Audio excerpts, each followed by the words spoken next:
Saluto e ringrazio tutti gli intervenuti presenti a questa conferenza stampa assieme a rappresentanti di 12 famiglie israeliane che si trovano qui a Roma per incontrare Papa Francesco e altri esponenti governativi e istituzionali con l'obiettivo di sollecitare e ottenere il prima possibile la liberazione dei loro cari e familiari rapiti e tenuti in ostaggio da Hamas a Gaza.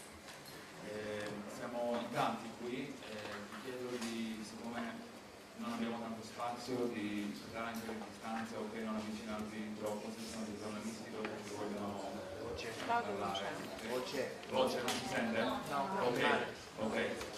Quindi vi chiedo cortesemente, siccome siamo in tanti, di non avvicinarvi troppo alle famiglie dopo quando saranno anche le domande dei giornalisti, per lasciare spazio a tutti per vedere, ci sono tante telecamere qua. Allora iniziamo. Traduco soltanto in ebraico.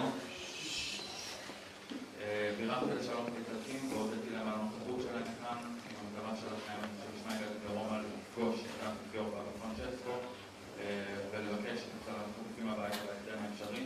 ביקשתי מהעיתונאים לא להתקרב יותר מדי כדי לאפשר תנוחה ונעים ונועם. אני חושב להציג את השגרירות שלנו כאן. Invito adesso Sua Eccellenza Rafael Schulz, ambasciatore di Israele presso la Santa Sede, a prendere la parola.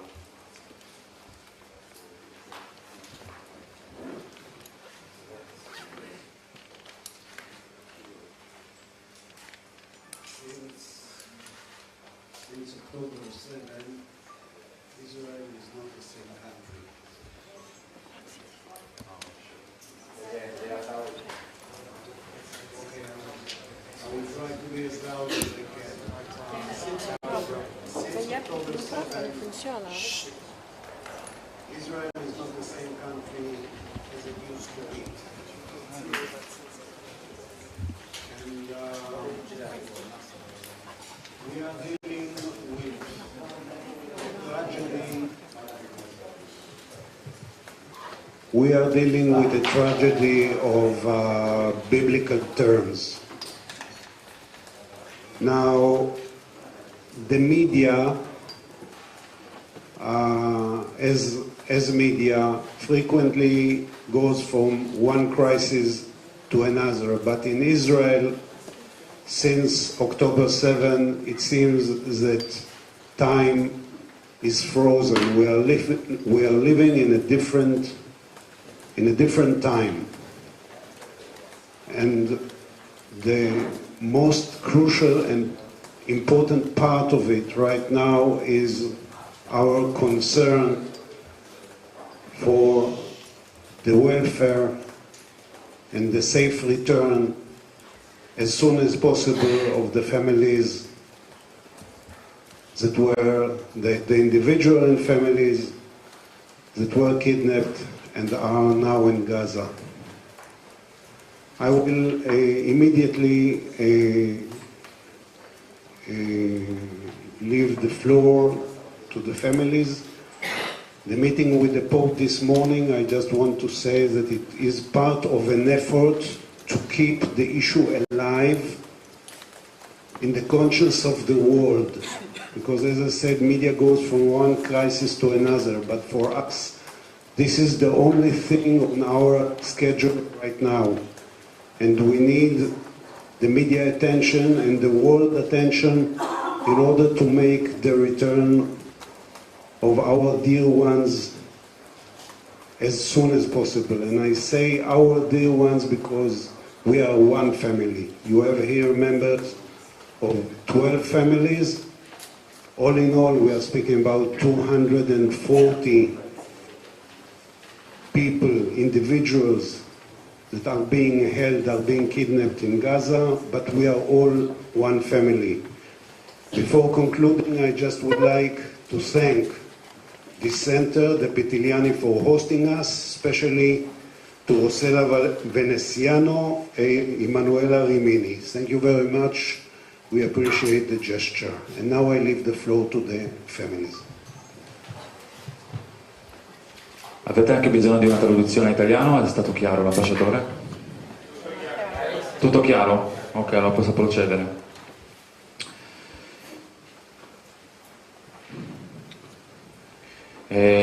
Allora, chiedo ora ai rappresentanti delle famiglie di parlarci molto brevemente dei loro familiari rapiti. אני מבקש מכם לספר בקצרה מכל אחד מכם את הסיפור.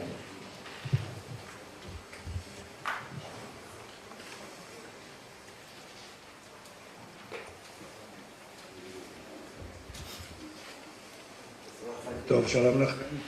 מלואיס קוניה, אני חי בקיבוץ ניר עוז.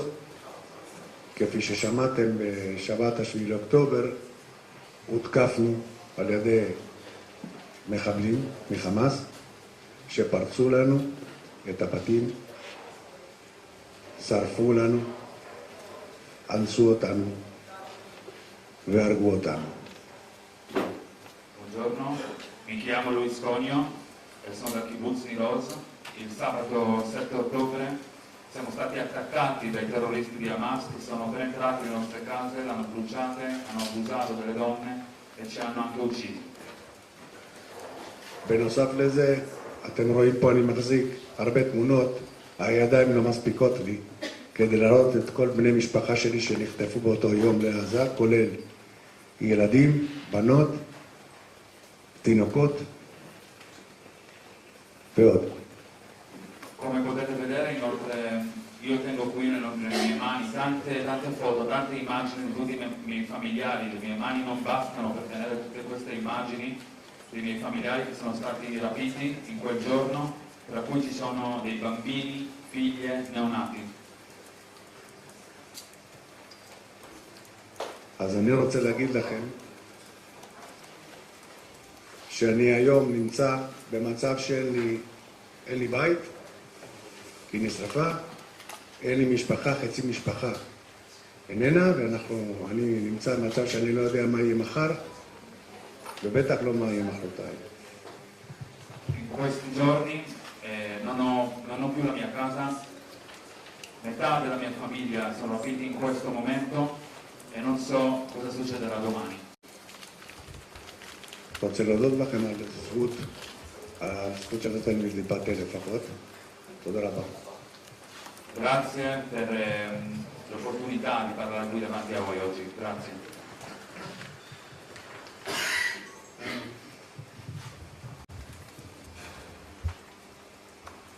Hello, everyone.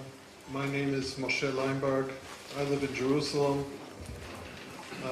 My wife and daughter and our family dog were visiting my sister-in-law in Kibbutz Nir Yitzchak in the south of Israel on the 7th of October. At around 11:15, armed intruders broke into the house, and they broke into the safe room, and they took my daughter, who's 17 years old, Mia, and my wife, Gabriela, and my wife's sister, Clara Marman, and her life partner, Luis Har, and my brother-in-law, Fernando Marman. They took them out of the safe room, and they fired bullets into the safe room door to terrorize them, to scare them. And they herded them into one of their vehicles and took them away. We haven't seen or heard anything since. It's been 47 days, and I'm alone. Every day I wake up, it's the same day, and I wait a minute or two to listen for the familiar sounds that I'm used to hearing, and there's nothing. Our dog is missing, and my family has been taken. In my life, it's not what it was, and it never will be again.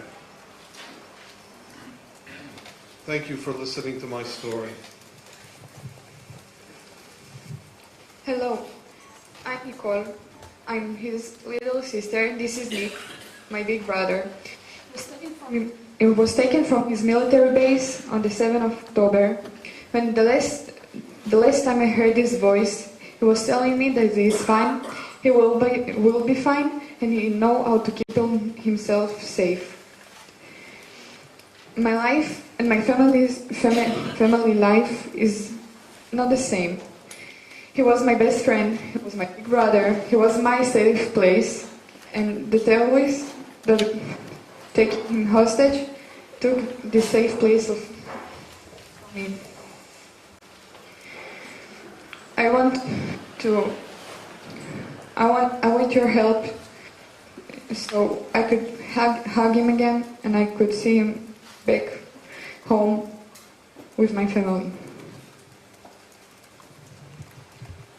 Good day. My name is Evgenia Kozlova. My son, Andrei Kozlov, came to Israel about 1 year ago. He came from Russia, from St. Petersburg. He came to study. Andrei fell in love with Israel. He decided to receive Israel citizenship. On October the 7th, he was kidnapped from music festival Nova. Andrei is alone in Israel. All his family, me, his dad, his young brother, his grandparents live in Russia.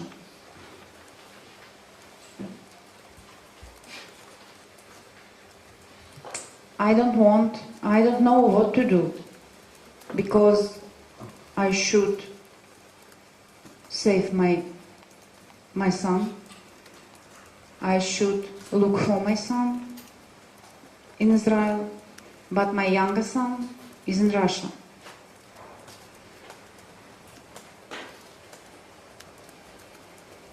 Now I don't know, is he alive or not? And everybody of us need help of Italy, need help of all the world to save all the hostages. Thank you.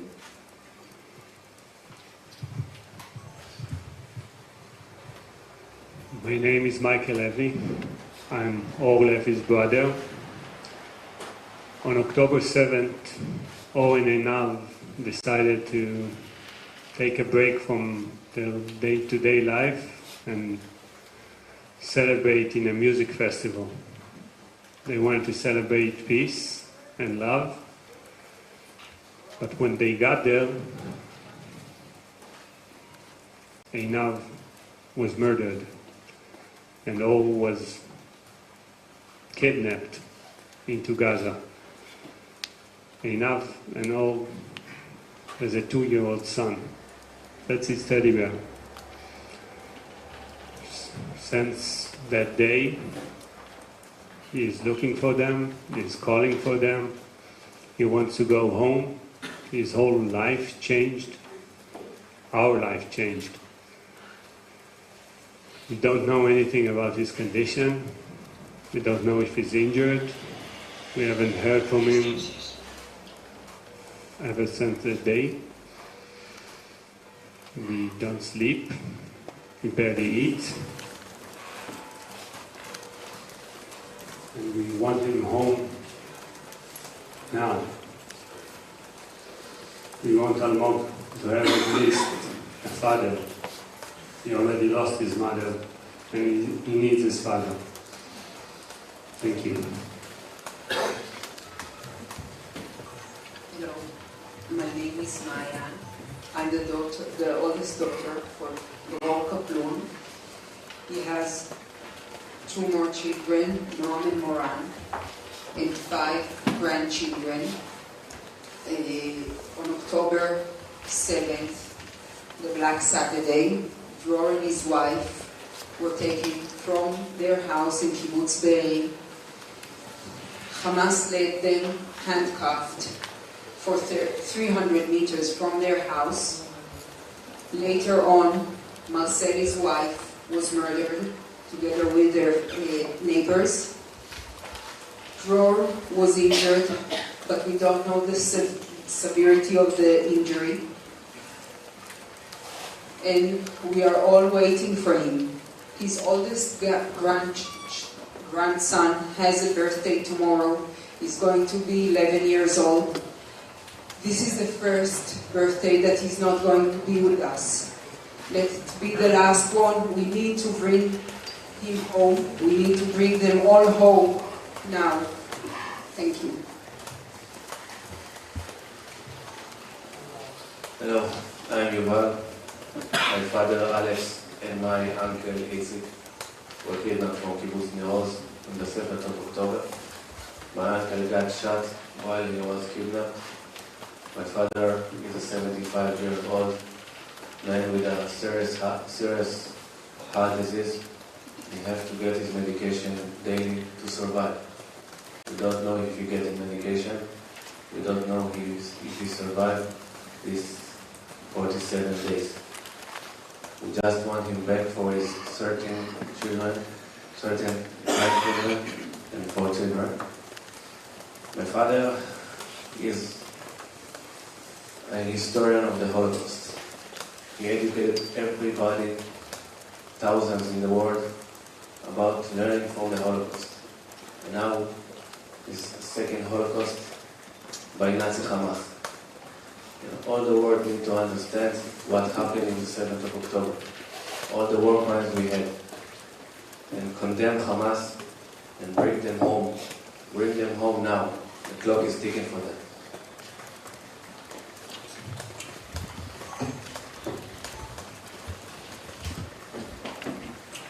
I would like to see you all and say thank you for listening to us. My name is Alexandra, and I'm here on behalf of my sister Karina. You can see her in this picture. She's my only sister, and she's all I have in this world. She was kidnapped from her bed in her pajamas with other girls. Other girls were murdered, and she was taken hostage. My sister is a pure, innocent child.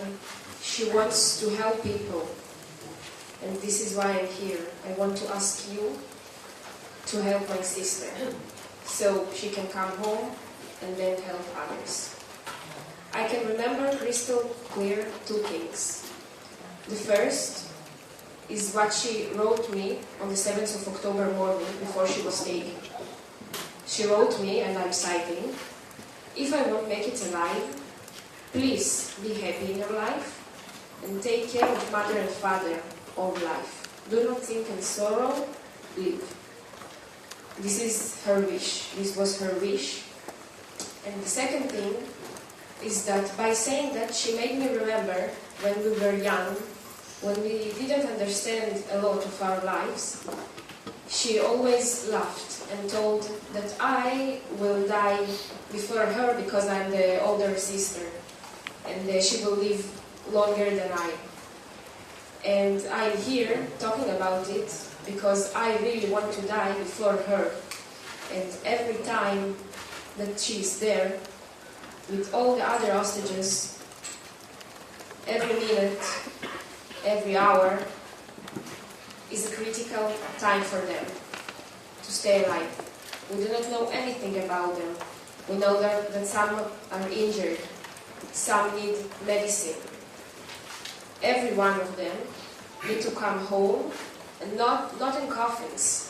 They should come home to tell their stories, to tell the stories of the other people who were murdered, so they can be our future. We need them safe and sound and alive. Thank you very much. Hello, my name is Yehuda. This is my son, Cohen, 19 years old, who was captured with his friends near Ebraico. Since he's captured, and we saw on Hamas video how he was captured, we didn't hear a word about him. We don't know what his condition. Red Cross never, I don't know what to say, never bothered, never made any efforts to go inside and see the conditions of him, of all the other captured, how they're doing, who is injured, who is sick, who needs medicine. And our life is, from that day, changed.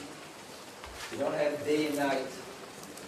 We're only focusing on his return and the return of all the other captured people back home to Israel. Thank you very much. My name is Rachel, and this is my son, Herschel Berg-Poland. He's my only son. He turned 23 on October 3rd and went to the music festival with his best friend from childhood to celebrate. When the massacre started on Saturday morning, he and his friend and a bunch of other young people from that festival hid in a roadside bomb shelter, which came under attack. First, Hamas threw in hand grenades, then they fired in an RPG, and then they sprayed the room with machine gun fire. Most of those young kids were dead, but some of the lucky ones were trapped under the dead bodies, and they told us what they saw. Hirsch and two other young men were wounded but alive, and Hamas came in and told them to stand up and come outside. When Hirsch stood up, they all told us that his left arm had been blown off from the elbow down. We have since seen a video that we have of him and these two other boys being marched out of the bomb shelter and put onto a Hamas pickup truck, which then headed toward Gaza. His last phone cell signal was at 10:25 in the morning, October 7th. And that's the last time that we saw him. He sent us 2 text messages that we received as this was all unfolding at 8:11. The first text message said, "I love you," and the second one said, "I'm sorry." And I think he knew that we were going to be suffering terribly, and he felt bad for us, and he was apologizing. That was 47 days ago that my heart has been buried in Gaza, and every day I change the number. And I pray and hope that the world will help all of us get our hearts out of Gaza. And I also worry for the other innocent people who are in Gaza, also suffering on the other side. There are good, innocent Palestinian people who are also there, and we are aware of that. And I thank you all for coming to hear our story and to keep our stories alive until our loved ones come home and we can take the number off of our chest. Hello, I'm Yair from Kibbutz Be'eri. On October 7th, Hamas entered my kibbutz and killed about 85 people, kidnapped around 30 people, altogether about 110, which is about 1/10 of my kibbutz, the population of my kibbutz. I know each one of them personally, and amongst them is my sister and my niece, Hila, who's going to be 13 years old next week. I was hiding under my bed because I thought I don't want to be killed and I don't want to be kidnapped. I'll just pretend that nobody is at home, and I hope they will not find me. My sister wrote me at 12:03 in the noon that she's okay, and then at 12:05 she sent a message that she's being kidnapped. Since then I don't have any information from her. I know she's been kidnapped with my niece in Gaza and another girl that was staying in their home named Emily. I don't know if she saw the sky since then. I don't know if she's hurt. I don't know if she's able to go to the bathroom in a normal toilet, take a shower, get the medicine if she needs. I don't know if the Red Cross didn't even did anything to make it happen. I'm afraid not.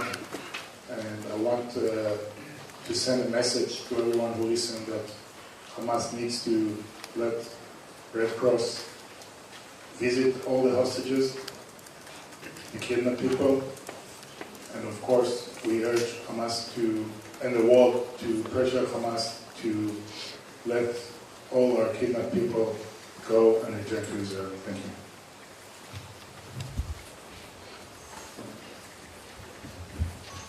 Hello, my name is Adam Kipnis. I am also from Kibbutz Be'eri. On the 7th of October, 12 members of my family were either murdered or kidnapped. With my parents and my uncle and my father, caregiver, were murdered in the slaughter. The terrorists entered their house and shot them in the safe room.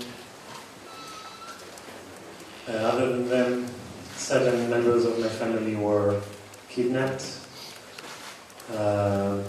My cousin and her husband, their 2 children, Nave and Yahel, which are 3 and 8 years old. My aunt, Sharon, my uncle's sister, Sharon, and her daughter, which is 12.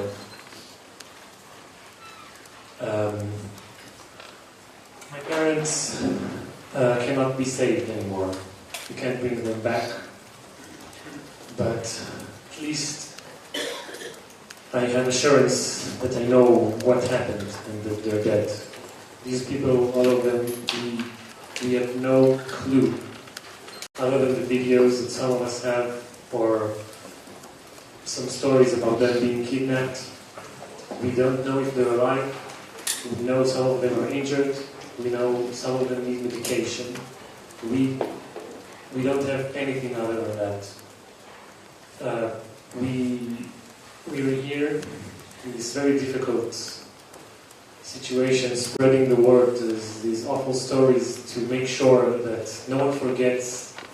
The people will try to put themselves in our shoes, to have even the slightest feeling of not knowing where your family is, but knowing that they're in the hands of people that can't be trusted, and to urge anyone in power to make sure that they will be released safe and sound, and at the least give us information if they're even alive and if they're being taken care of.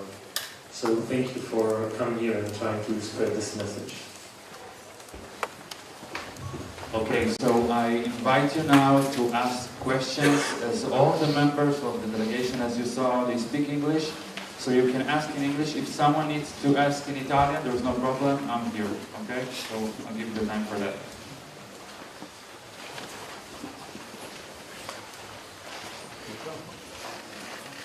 There is a microphone, so just a second. Good morning, thank you for being here. I'm Phil Luella from Reuters, and I have a few questions that you can share around yourselves or whatever. Just 1 second. This morning, the Pope, I just want to quote him precisely, so just bear with me 1 second. After he met you, he said, "This is what wars do." Now, I'm not quoting because I can't find it precisely, but he said, "This is what wars do, but this has gone beyond war. This is terrorism." So he was equivocating and didn't say one side was practicing terrorism. He obviously implied that both sides were. I'd like you to, anyone who wants to comment on that statement, and also can you tell us a little bit about your meeting with him this morning, which is the reason why you're here, and also what are your feelings about the agreement that has been reached this morning for the release of 50 hostages?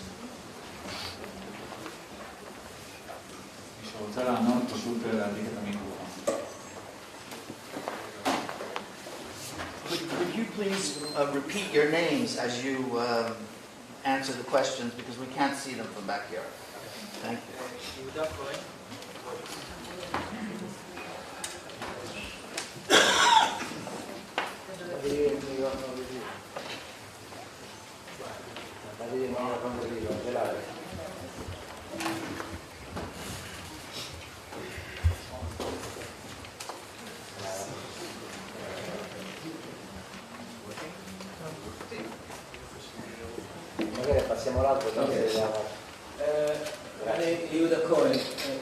Regarding the meeting with the Pope, I wasn't there, my daughter was there.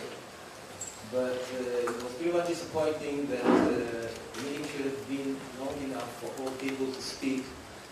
And from what I heard, most of the people, including my daughter, didn't get the chance to speak.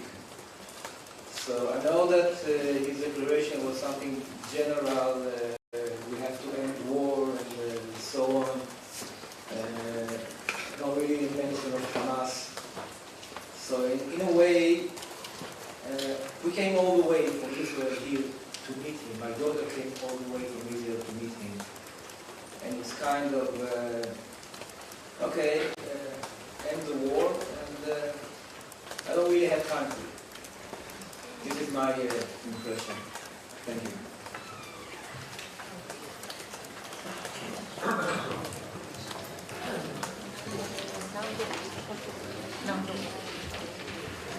Anyone else?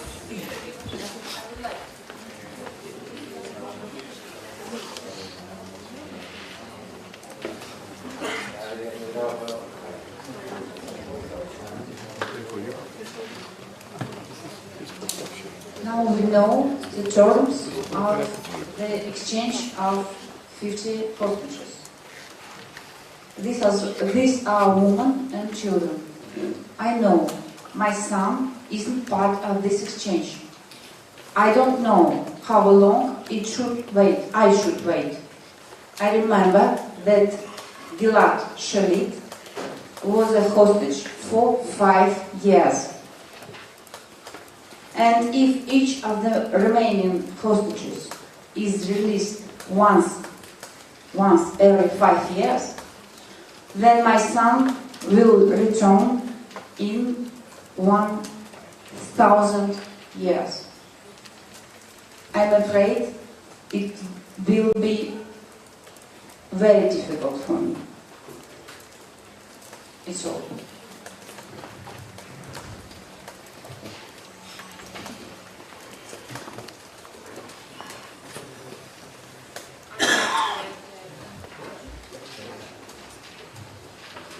I want to add...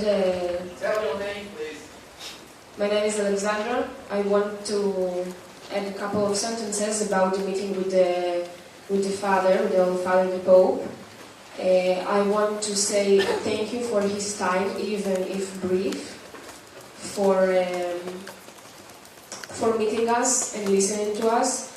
Even the few person who spoke, they delivered the message of our delegation and the message of the others who couldn't come all the way to Italy. His time is precious, and we are very grateful and thankful for him listening to us, and we are sure that he has done things before the meeting, and he is doing currently, and he will do in the future things that will help us and our families. We are all against the war. We do not want innocent to be injured or hurt or be murdered in any side. We want our beloved ones back. This is the main message. Thank you.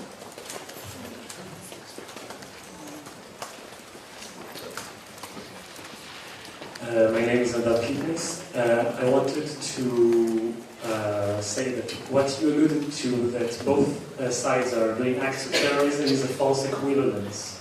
Hamas and the terrorists attacked innocent people.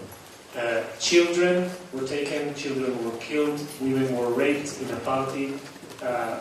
Hamas, on the other hand, Israel is attacking Hamas, and there are casualties, and these are very unfortunate, but they are happening because Hamas is using their civilians, the Gazans, as human shields. We saw just some time ago that the Israeli army are the ones who managed to let the Gazan citizens leave and move to a safe space. So these are, what you're making is a false equivalence. And regarding the meeting with the Pope, I felt that he was very compassionate and he listened to us, and he understood our sorrow, and he told us that he was acting and is acting to make sure that they will return. Sadly, not everyone managed to speak, but we worked with the things that we have. Sir, if I could correct you, I wasn't making any false equivalencies. It was the Pope who, I was reading you almost word for word what the Pope said this morning extemporaneously, please.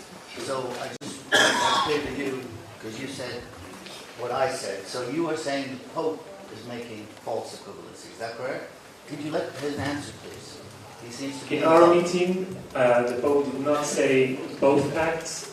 From what I understood, he talked about our families being hostages as an act of terrorism. I did not get the feeling that he said that Israel is committing any type of act of terrorism. Thank you. Scusate, possiamo avere la traduzione precisa in italiano di quello che ha detto, che sono temi un po' delicati, scusate. Di Giuda, il primo ha parlato. Sì, di Cohen e di... יהודה, מבקשים שתחזור ונתרגם לאיטלקית בתמצית את מה שאמרת, הם רוצים פשוט את הטקסט הזה באיטלקית. יהודה כהן, נחזור את זה בעברית. בתמצית מה שאני אמרתי, אני מאוכזב שהאפיפיור הקדיש זמן מועט, הרבה פחות זמן ממה שהיה צפוי. הבת שלי הייתה שמה, הייתה אמורה לספר את הסיפור של הבן שלי, של אחיה התאום, ולא הגיע לזה.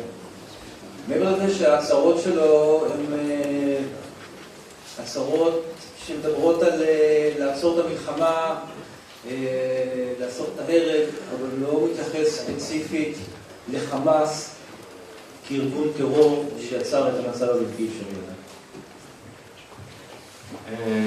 Allora, quello che avevo detto prima è che sono deluso che il Papa aveva dedicato poco tempo di quello che aspettavo. Mia figlia doveva parlare anche lei, raccontare la storia di suo fratello gemello, non ce l'ha fatta per questioni di tempo. Le sue dichiarazioni parlavano di fermare la guerra e l'omicidio, ma non specificamente, non parlava di Hamas e non l'ha definito come organizzazione terroristica, e quello mi è dispiaciuto.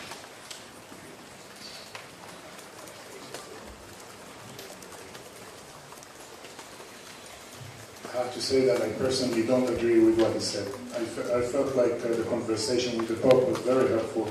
I think he took his time to listen to us. It's true that not all of us had the opportunity to talk, but at least half of us, if not more, had the opportunity to talk and present everything to the Pope. I felt he listened to us. And about the comparison between what the reporter just asked before, I don't recall that the Pope said that both sides are doing acts that are terror. I felt he said that about what Hamas said. He said this is more than war, this is terror, and he didn't say that what Israel is doing is terror. This is what I remember from the conversation. It wasn't in the conversation, it was afterwards. You didn't hear it because it was at the general audience. We're talking about two different things. He said, what I quoted before, at the general audience, not in your meeting. Okay, sorry, I didn't. So that's what I'm saying, just to be clear. Okay. Allora, ripeto soltanto la prima cosa che ha detto che lui non è d'accordo con quello che dice la persona che sta a fianco a lui. Secondo lui l'appuntamento col Papa è stato molto molto efficace, ci ha ascoltato. Sì, è vero, non siamo riusciti tutti a parlare, ad avere la parola, però ci ha ascoltato e tutte le storie che abbiamo raccontato, quindi non sono d'accordo.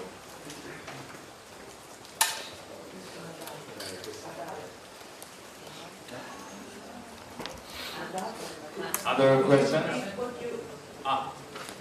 you told before about equivalence? Yeah.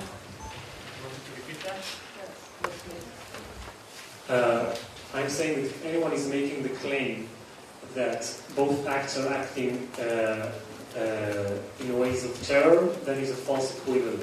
Hamas is using their citizens as human shields, while Israel is trying to protect their civilians, and Hamas attacked their civilians directly. No one in Be'eri who was murdered or kidnapped was a soldier during a war. They were civilians, they were citizens, and many others who were killed were not killed for them being soldiers or warriors.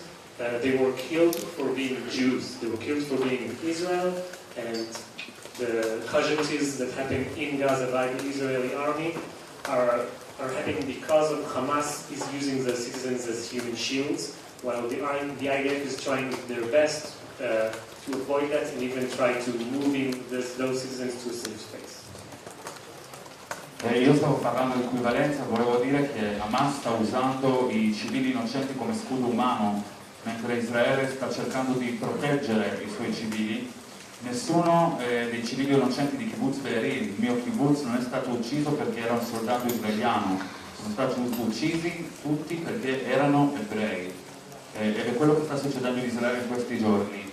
Invece quello che sta succedendo a Gaza tra l'esercito israeliano e i civili palestinesi succede perché Hamas li sta usando come scudo umano, l'esercito israeliano sta provando di non ferire ovviamente i civili innocenti e sta provando addirittura a spostarli verso sud dove non ci sono gli attacchi bombardamenti per salvarli. I also want to add, my name is Yair. People forget that as we speak now, Hamas is still firing rockets towards Israel. Each one of these rockets is meant to kill civilians. The fact that they don't kill is because Israel has Iron Dome. So even right now, Hamas is trying to kill Israeli citizens. Okay?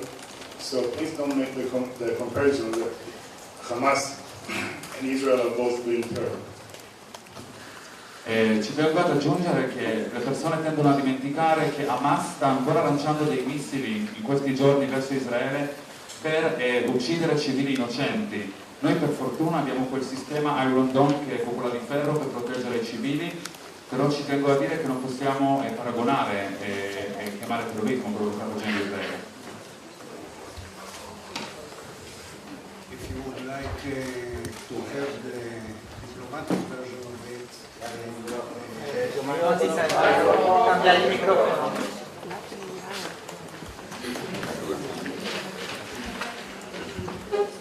no,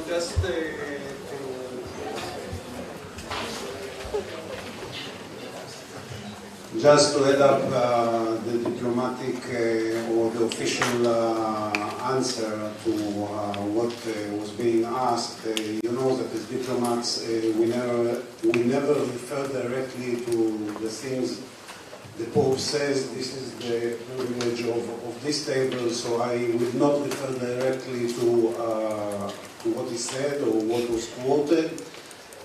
But I will say in principle that in a way in line of what Nadav said and Yair, there is a simple distinction. I mean, one side is attacking civilians for the sake of attacking and killing civilians.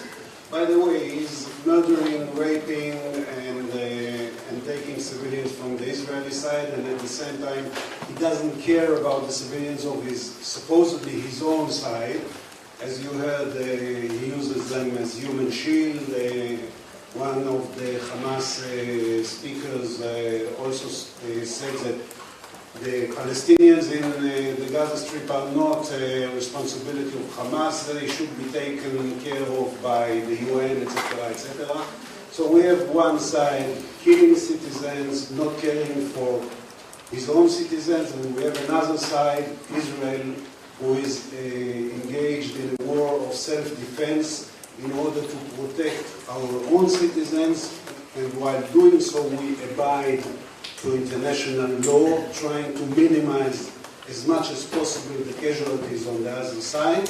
And if there is a declaration or any pronouncement that fails to see the distinction between, I would say even the moral distinction between the two sides, then I would say that maybe some amendment should be done. But again, I refer generally to what we see since October 7th. Thank you. A quick question. My name is Colin Flynn from EWTN News, and I want to thank you for sharing your stories with us all. A question maybe for Ms. Goldberg and Mr. Langberg at the end there. The Pope has called for peace. He has met with you and heard some of your stories. What more would you like to see Pope Francis and the Vatican and the Catholic Church do? Maybe you first, Ms. Goldberg.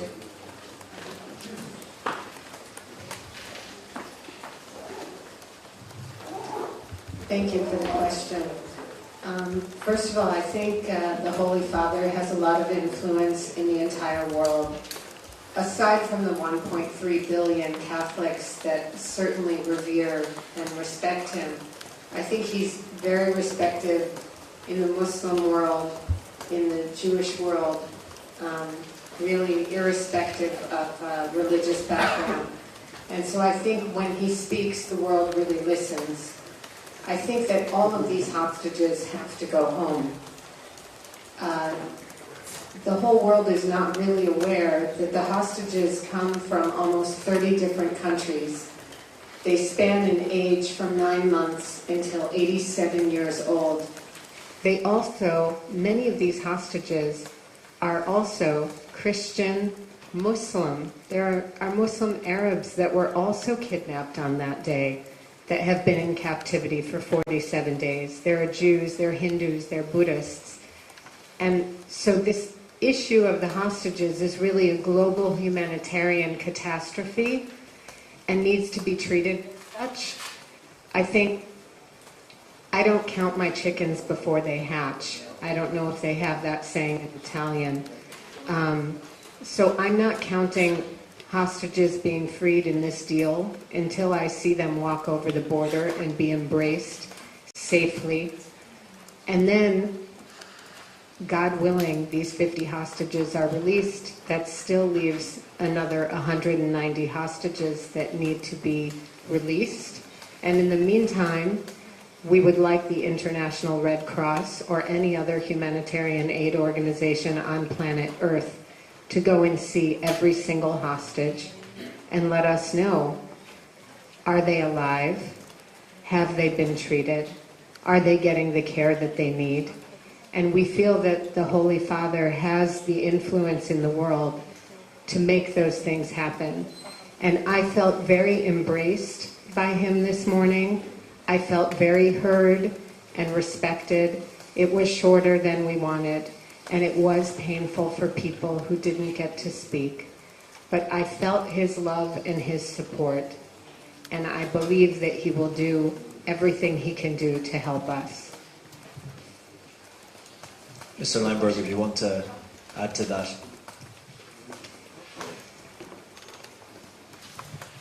Okay, thank you for the question.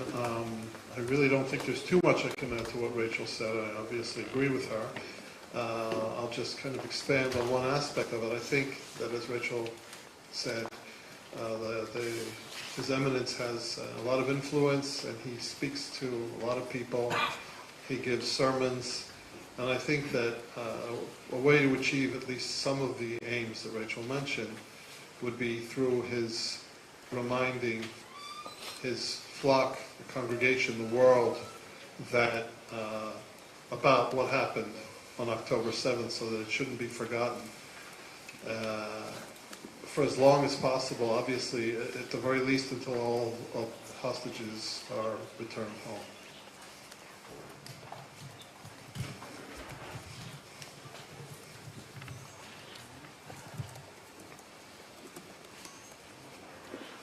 My name is Andrea from Italian magazine familiari.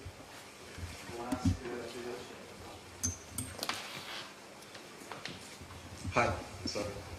My name is Andrea Lanzetta. I'm from Italian magazine TPI. I want to thank the families for sharing your stories. I want to ask this. Some families have asked the Israeli politicians not to capitalize on your suffering, especially far-right ones. We have seen one party in your government voting against the agreement, the swap deal. What do you think about this?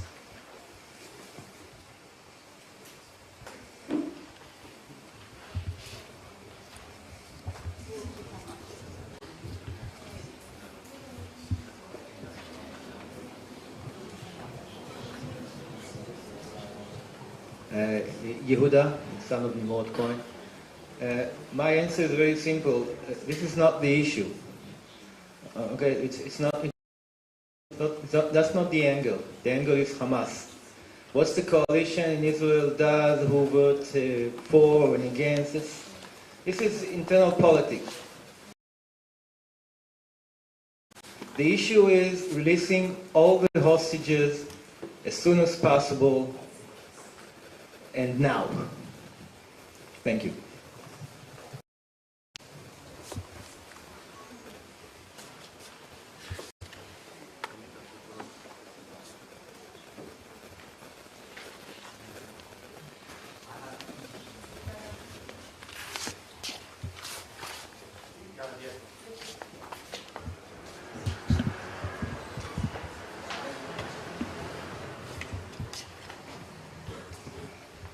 I'm from the French Public Radio. Basic questions. How many were you this morning? Because one of you told he wasn't at the meeting with the Pope. And how long did it took?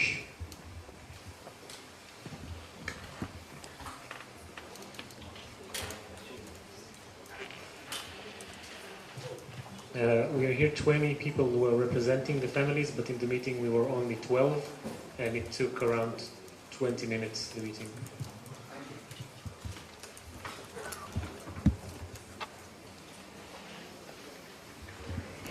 How many of you could speak, please, with Pope? I mean, how many of you actually spoke with the Pope?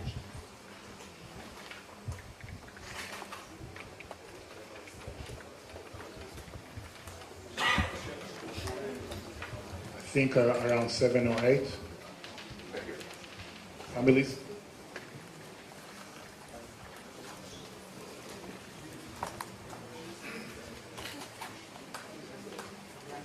Other questions?